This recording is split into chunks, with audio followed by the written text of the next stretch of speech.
Hi, I'm Debbie, and welcome to Divine Destiny with Debbie. Now, this is going to be the overview. I want to always remind people that, when you're feeling like things aren't happening the way you want them to happen, or they're not happening quick enough, that it's always the darkest before the dawn. Just need to let you know, kind of that Six of Swords type of energy, that things are transitioning, things are moving forward into a better place. We may not necessarily see what our destination is, but we are going into something that will be enlightening. Let's put it that way.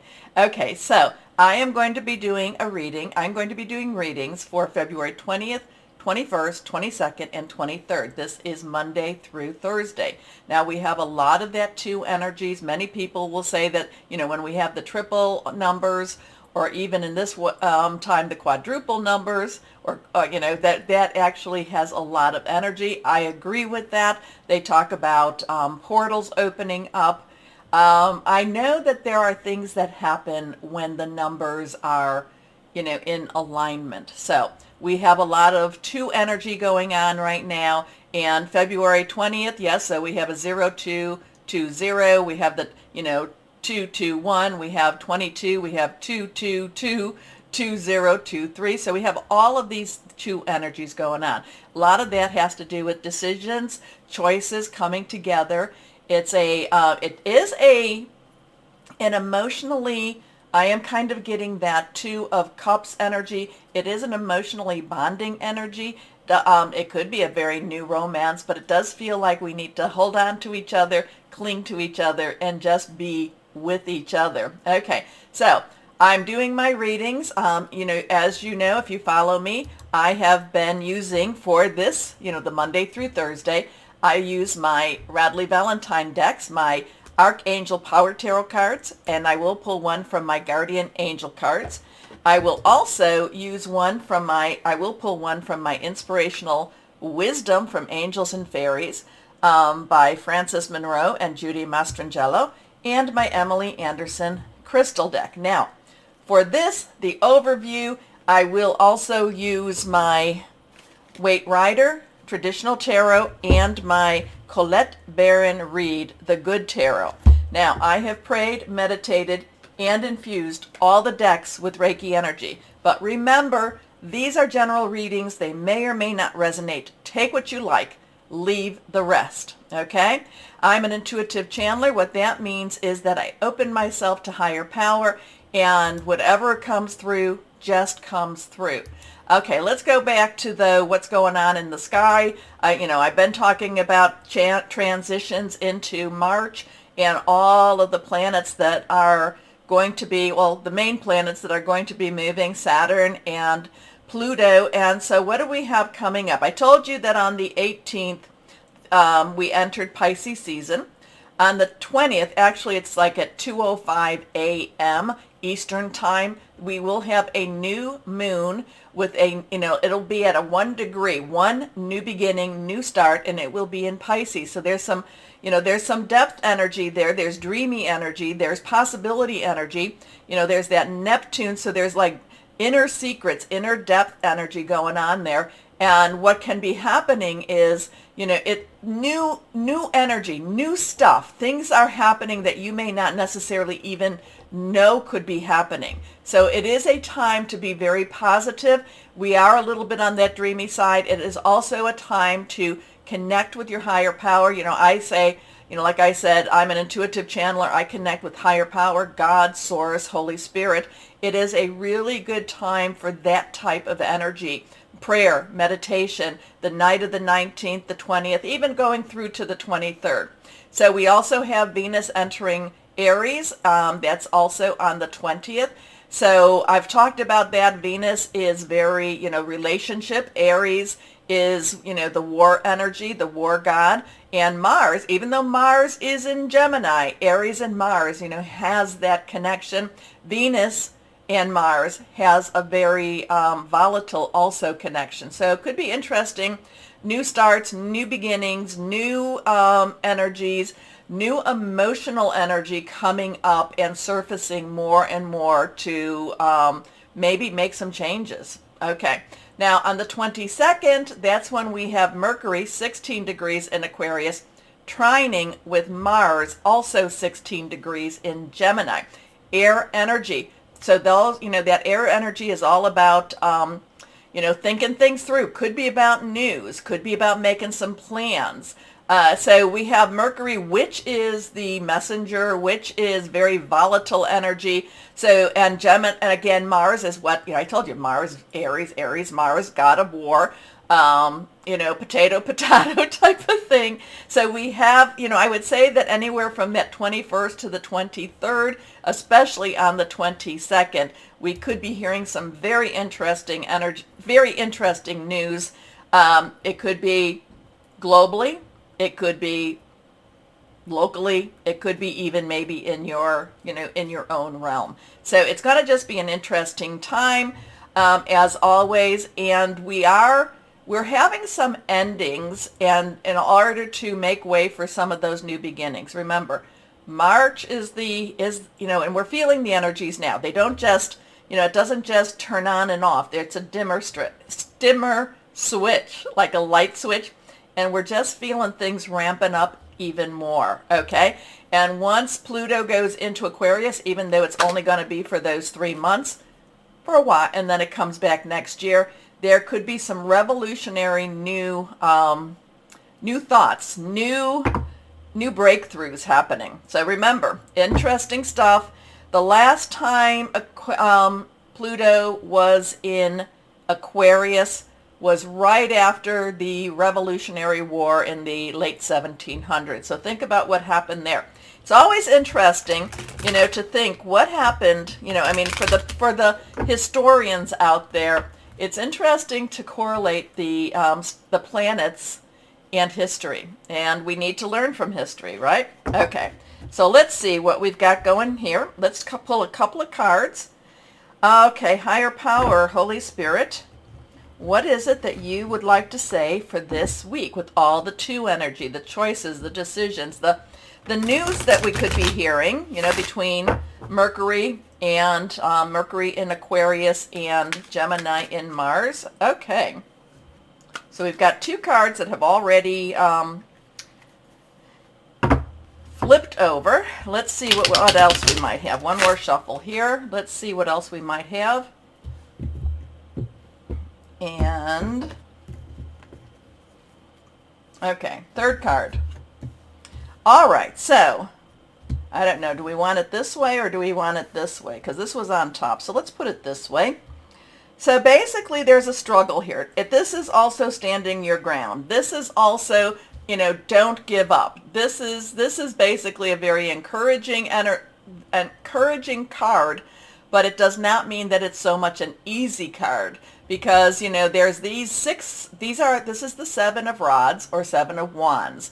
This is our Aries, Leo, and Sagittarius energy. And remember, I just talked about Venus, Venus in Aquarius against, what did I say? Oh my goodness.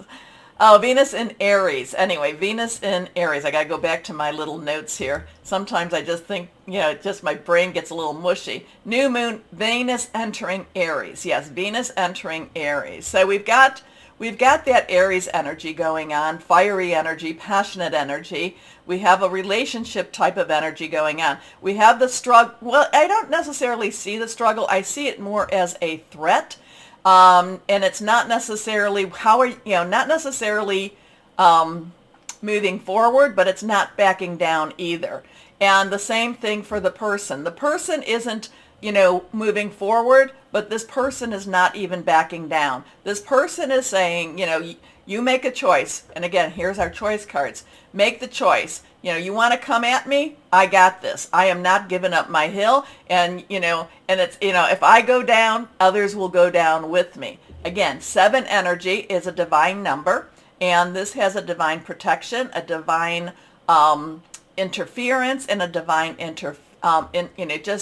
just divine intervention also. So there is a God covering, a source covering here, and it is where you're supposed to be. It just basically says stand strong. You're not to give up the hill. You're not to give up the battle. And basically you standing strong keeps the others at bay. However, we come again to another 7. So we have that 7 energy again that's giving us choices. Now this is the 7 of Cups. This is where we have Pisces, we have Cancer, we have Scorpio. This is fluid, emotional, very spiritual energy, very flowing energy. And we have choices here. It's basically, do we, what are we choosing? Do we choose the unknown? Do we choose, this positive? But yet choosing the unknown and the positive does not necessarily mean that the dangers are not there either. Because with these choices, we have some things that look a little bit shaky here. These are things that don't necessarily feel very comfortable. So what we see is not always what we get, and what we get is not always what we see. Something going on with choices. But again, we have that 7 energy. Next card is, we have the Lovers. Okay, the Lovers is relationship energy, but it also is about choices. It's what do we do with those choices? Do we connect? So we have a 6. 6 is the number of man. It's the energies you've put into something. It's something that you may have created. But now we're talking more as a world energy here. So it's not personal, though we may have influenced it. We may have, put a lot of energy into it. But the Lovers is not necessarily all about the relationships, but it is making some choices, and choices from your heart. What is the right thing to do? Where are we supposed to be going? What am I supposed to be doing?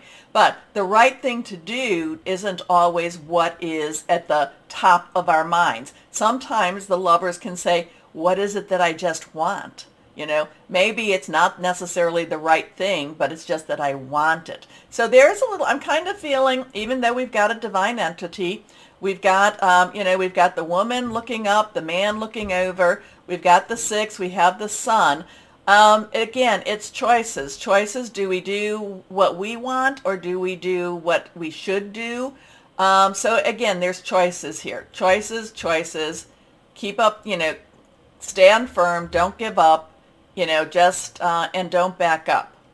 Don't back down. So there's some conflict. There's some conflict with this. There is this, do I back, do I just keep holding my stance? I have these choices, again, some hidden, some not. And again, the Lovers isn't always about relationships. Sometimes it's like, do we do this because it's the right thing, or do we do this because it's the safe thing?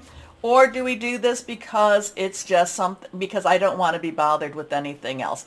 Interesting stuff. Not sure you can tell me what this is all about, but let's go on. The Colette Baron Reed energies. Let's see. Higher power. What else would you like to say? What else to say about these? But again, choices everywhere.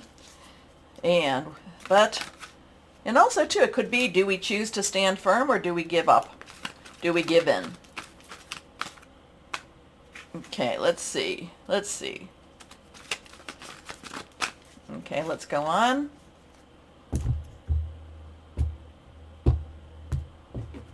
Let's see what we've got here. Okay. Well, this is the 3 of fire. So we have a 3, celebration, creation. It's also the power of 3. We have that fire energy, Aries, Leo, Sagittarius energy. This is, in many ways, this is your ship comes in. In many ways, this is looking at all that you have accomplished. This is a very positive energy. This is saying that things are switching up, things are turning around. Here she is. It looks like kind of a feminine energy here, looking at us, and she does not look distressed. We have something to do with the weather vanes, north, south, east, west. Looks like she is, it looks like she's sailing into the dawn. And remember what I said, it's always darkest before the dawn. She's sailing into the east, let's put it that way. And, so she's sailing into, and that has kind of a sun vibe to it. So it looks like whatever is going on here, the choices that are made are bringing us to that better place, that better sense of direction. There's something going on that's a positive movement, and it does have a lot to do with that Aries energy. So let me know what you're thinking about this. I am posting now on Rumble. People are slowly getting there, so I really appreciate it. But I'm also posting on YouTube. So remember, I am doing the videos. This is a totally separate video. But so the the astrological videos will be popping up. Just watch for them. As always, though, do that like, share, subscribe, click on the bell, do the rumbles. That does help. Helps me to be seen, helps my videos to be seen, so I appreciate you doing that. As always, though, always know that you are loved, stay shining, and be blessed. Bye-bye.